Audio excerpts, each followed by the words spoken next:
সংখ্যা ৰেখাত অখণ্ড সংখ্যা কিদৰে যোগ কৰিব লাগে সেই বিষয়ে আমি ইতিমধ্যে শিকিলো এতিয়া আমি শিকিম সংখ্যা ৰেখা ব্যৱহাৰ নকৰাকৈ কেনেকৈ অখণ্ড সংখ্যা যোগ কৰিব লাগে বা বিয়োগ কৰিব লাগে মই দুটা অংক পাতি লৈছো আমি কেনেদৰে সংখ্যা ৰেখা ব্যৱহাৰ নকৰাকৈ যোগ বিয়োগ কৰিব লাগে সেই বিষয়ে এতিয়া শিকিম তাৰ বাবে আমি কি কৰিব লাগিব প্ৰথমতে আমি শিকিছিলো ব্ৰেকেট উঠোৱাৰ নিয়মটো নহয় জানো এতিয়া আমি প্ৰথমতে কি কৰিম এই সংখ্যাটোৰ ব্ৰেকেটটো উঠাই লম তাৰ বাবে কি কৰিম 25 এটা ধনাত্মক সংখ্যা প্ৰথমতে আমি এই সংখ্যাটো পাতি লম যেহেতু এই সংখ্যাটোৰ ব্ৰেকেটটো আছে +31 এই সংখ্যাটোৰ ব্ৰেকেটটো আছে গতিকে আমি এই সংখ্যাটোৰ পৰা ব্ৰেকেটটো উঠাম সংখ্যাটো আছে 31 এতিয়া আমি যদি এই সংখ্যাটোৰ ব্ৰেকেটটো উঠাও আমি কি পাম এই বিষয়ে আমি ইতিমধ্যে শিকিছিলো মাইনাস বাহিৰত আছে মাইনাস ব্ৰেকেটৰ ভিতৰত আছে প্লাস গতিকে মাইনাস আৰু প্লাস লগালে হয় মাইনাস গতিকে এইখিনি আহিব মাইনাস এতিয়া আমি এই অংকটো কেনেদৰে কৰিম এই বিষয়ে আমি এতিয়া শিকিম এটা ধনাত্মক সংখ্যা এটা ঋণাত্মক সংখ্যা 25 এটো হৈছে এটা ধনাত্মক সংখ্যা আৰু 31 এটো আগত মাইনাস আছে গতিকে এটো এটা ঋণাত্মক সংখ্যা গতিকে এটা ধনাত্মক এটা ঋণাত্মক থাকিলে আমি কি দৰে কৰিব লাগে এই বিষয়ে এতিয়া শিকিম তাৰ বাবে এটা নিয়ম আছে সেই নিয়মটো তোমালোকে মই দিদিম এখিনি চাই লবা আৰু এই নিয়মটো কিন্তু খুব ধুনীয়াকৈ মনত ৰাখিব লাগিব কথাটো হৈছে কি এটা যদি ধনাত্মক সংখ্যা এটা ঋণাত্মক সংখ্যা থাকে অৰ্থাৎ এটা ধনাত্মক সংখ্যা আমি যোগচিনেৰে বুজাব পাৰো এটা ধনাত্মক সংখ্যা আৰু এটা ঋণাত্মক সংখ্যা যদি থাকে তেনেহলে আমি কি কৰিম সদায় আমি কামটো সংখ্যা দুটাক আমি কি কৰো আমি বিয়োগ কৰো এটা ধনাত্মক এটা ঋণাত্মক সংখ্যা থাকিলে আমি সংখ্যা দুটা বিয়োগ কৰো সদায় আমি কি কৰো বিয়োগ কৰো এটা ধনাত্মক এটা ঋণাত্মক আকৌ সেইদৰে যদি প্ৰথম সংখ্যাটো ঋণাত্মক থাকে পিছৰ সংখ্যাটো ধনাত্মক থাকে একেদৰে মই এই উদাহৰণ দিছিলো আগৰ সংখ্যাটো ধনাত্মক পিছৰ সংখ্যাটো ঋণাত্মক আছে গতিকে প্ৰথমতে যোগচিন পিছত বিয়োগচিন লিখিছো যদি আগত ঋণাত্মক থাকে পিছত ধনাত্মক থাকে তাৰ বাবে মই বুজাইছো আগত ঋণাত্মক মাইনাস চিন পিছত ধনাত্মক যোগচিন গতিকে আগত ঋণাত্মক পিছত ধনাত্মক থাকিলেও আমি কি কৰো বিয়োগ কৰো আৰু দুটাই যদি ঋণাত্মক সংখ্যা থাকে তেতিয়া হলে আমি কি কৰিম দুইটাই যদি ঋণাত্মক সংখ্যা দুইটা সংখ্যা ঋণাত্মক গতিকে মই দুটা মাইনাসৰে বুজাইছো দুটাই যদি ঋণাত্মক সংখ্যা থাকে তেতিয়া হলে কিন্তু আমি কামটো যোগ কৰো অৰ্থাৎ সংখ্যা দুটা আমি যোগ কৰো এটো আছে নিয়ম অখণ্ড সংখ্যাৰ যোগ বিয়োগ কৰা এই নিয়মটো ভালদৰে মনত ৰাখিব লাগিব এতিয়া এই নিয়মটো ব্যৱহাৰ কৰি কেনেদৰে অংক কৰে বুজাই দিছো প্ৰথম অংকটো চোৱা প্ৰথম সংখ্যাটো ধনাত্মক তাৰ পাছৰটো ঋণাত্মক অৰ্থাৎ 25 ৰ আগত একো নাই চিন ধনাত্মক সংখ্যা গতিকে আমি এটা যোগ চিন দিব পাৰো যোগ বিয়োগ গতিকে কোনটো হ'ব যোগ বিয়োগ আমি কি কৰিম বিয়োগ কৰিম আমি কি কৰিম 31 আৰু 25 ক বিয়োগ কৰিম আৰু আমি যদি 31 আৰু 25 বিয়োগ কৰো তেতিয়া হলে কি পাম আমি 6 নহয় জানো কিন্তু এইখিনিতে আকৌ অংকটো এইখিনিতে শেষ হৈ নাযায় ইয়াতো এটা নিয়ম আছে সেই নিয়মটো কি হয় আমি এই অংক সংখ্যা দুটা আমি চাব লাগিব 25 আৰু 31 চিন দুটা বাদ দি আমি চিন দুটা বাদ দি অকল সংখ্যা দুটা চাম 25 এইখিনিতে যদি মই লিখি দিও এটা হৈছে 25 এটা হৈছে 31 চিন দুটা বাদ দি যদি আমি সংখ্যাটো চাও এটা কোনটো ডাঙৰ আমি হেতু চাম যে এই সংখ্যা দুটাৰ কোনটো ডাঙৰ 31 টো ডাঙৰ 25 আৰু 31 ৰ মাজত 31 ডাঙৰ অৰ্থাৎ এইটো ডাঙৰ এই সংখ্যাটোৰ আগত কি চিন আছে আমি এতিয়া হেতু চাম 31 ৰ আগত আছে বিয়োগ চিন গতিকে উত্তৰত আহিব 6 ৰ আগত বিয়োগ চিন গতিকে এইদৰে এই অংকখিনি কৰে আৰু এটা উদাহৰণ লৈ বুজাই দিছো -63 +40 আমি প্ৰথমতে কামটো কৰিলাম কি ব্ৰেকেটটো উঠাম ইয়াত যেহেতু ব্ৰেকেট আছে গতিকে এই সংখ্যাটোৰ পৰা ব্ৰেকেটটো উঠাম প্ৰথম সংখ্যাটো আছে -63 একেধৰণে পাতি লম ইয়াৰ ব্ৰেকেটটো উঠাম 40 ব্ৰেকেটটো উঠালে মাইনাস প্লাস ব্ৰেকেট উঠালে হ'ব মাইনাস এতিয়া আহিলে দুটা ঋণাত্মক সংখ্যা মাইনাস মাইনাস আমি ইয়াত চাম এই লিষ্টখন চাম মাইনাস মাইনাস গতিকে আমি কি কৰিম যোগ অৰ্থাৎ সংখ্যা দুটা আমি যোগ কৰিম আৰু এই সংখ্যা দুটা যদি যোগ কৰো তেতিয়া হলে আমি পাও 103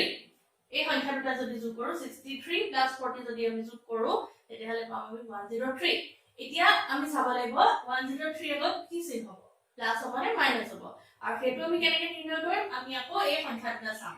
এটা সংখ্যা 63 এটা সংখ্যা 40 চিন দুটা বাদ দি সংখ্যা দুটা চাম 63 আৰু 40 এই সংখ্যা দুটাৰ কোনটো ডাঙৰ 63 টো ডাঙৰ 63 আগত আছে বিয়োগ চিন গতিকে উত্তৰত হ'ব বিয়োগ চিন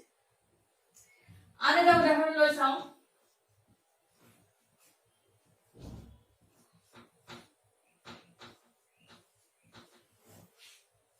74 plus minus 30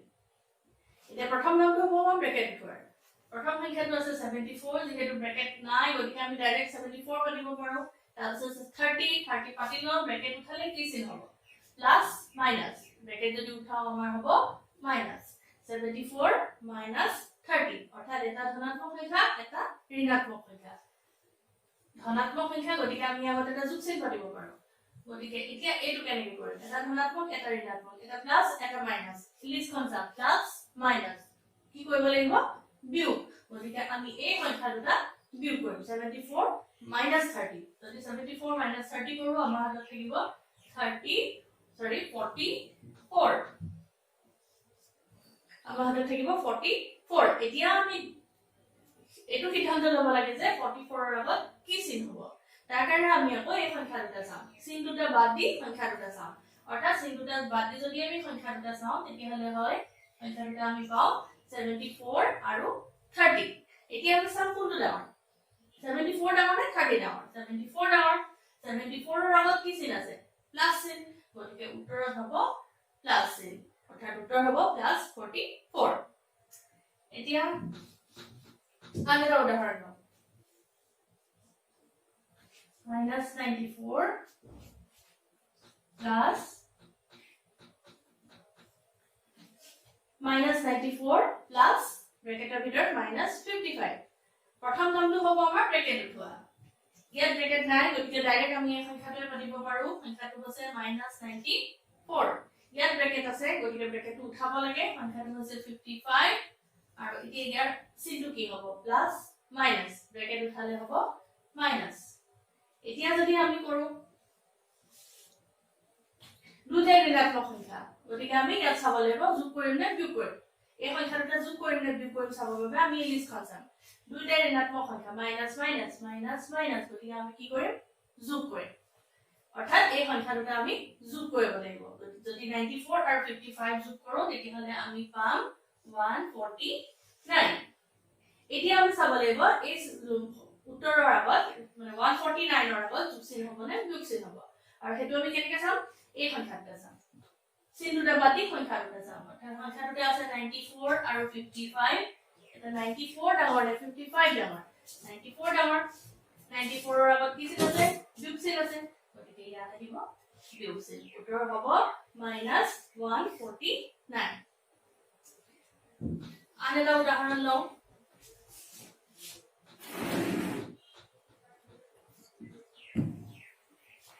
-85 minus -33 গতিকে প্ৰথম সংখ্যাটো যেটো দিয়া আছে ধনাত্মক সংখ্যা ইয়াত ব্ৰেকেট নাই গতিকে ডাইৰেক্ট আমি এই সংখ্যাটো পাতিব পাৰো 85 এতিয়া আমি এই ব্ৰেকেটটো উঠাব লাগে অৰ্থাৎ 33 ব্ৰেকেটটো উঠাব লাগে এটা যদি আমি ব্ৰেকেটটো উঠাও মাইনাস মাইনাস লহলে হয় প্লাস এতিয়া আমাৰ চিন্তা কৰিবলগীয়া একো নাই কাৰণ এই দুটাই ধনাত্মক সংখ্যা আৰু দুটাই ধনাত্মক সংখ্যা থাকে আমি ডাইৰেক্ট যোগ কৰি অংকটো কৰিব পাৰো অৰ্থাৎ এটো উত্তৰ হ'ব 85 + 33 আমি যদি ডাইৰেক্ট যোগ কৰো তেতিয়াহলে পাও আমি 118 গতিকে এটো একো দিগদাৰি নাই আন এটা উদাহৰণ লওঁচোন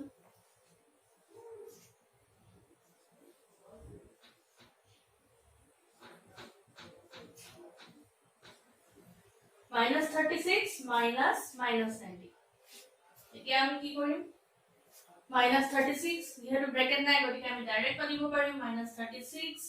এতিয়া আমি 90 ব্ৰেকেটটো উঠাব লাগে 90 পাতি লওঁ ব্ৰেকেটটো উঠালে কি হ'ব মাইনাস মাইনাস ব্ৰেকেটৰ বাহিৰটো মাইনাস ব্ৰেকেটৰ ভিতৰটো মাইনাস মাইনাস মাইনাস লগ লাগি হয় প্লাস এতিয়া কি হ'ব আমি আকৌ লিষ্টখন চাম কাৰণ ইয়াত এটা ঋণাত্মক সংখ্যা আছে এটা ধনাত্মক সংখ্যা মাইনাস প্লাস গতিকে আমি এই লিষ্টখন চাই পেলাই যোগ কৰিম না বিয়োগ কৰিম তাৰ সিদ্ধান্তটো লম মাইনাস প্লাস আমি কি কৰিম বিয়োগ ইয়াত আগত মাইনাস আছে পিছত প্লাস আছে আগত মাইনাস পিছত প্লাস গতিকে আমি কৰিম বিয়োগ গতিকে আমি এই সংখ্যা দুটা বিয়োগ কৰিম আৰু আমি এই সংখ্যা দুটা বিয়োগ কৰিলে পাও 54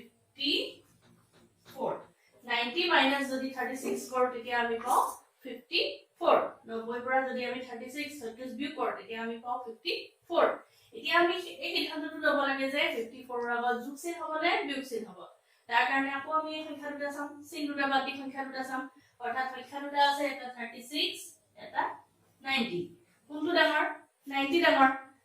90 ডাঙৰ আৰু 90 ৰ আগত কি চিন আছে যোগ চিন আছে গতিকে উত্তৰত হ'ব যোগ চিন উত্তৰ হ'ব +54 গতিকে এইদৰে অখণ্ড সংখ্যাৰ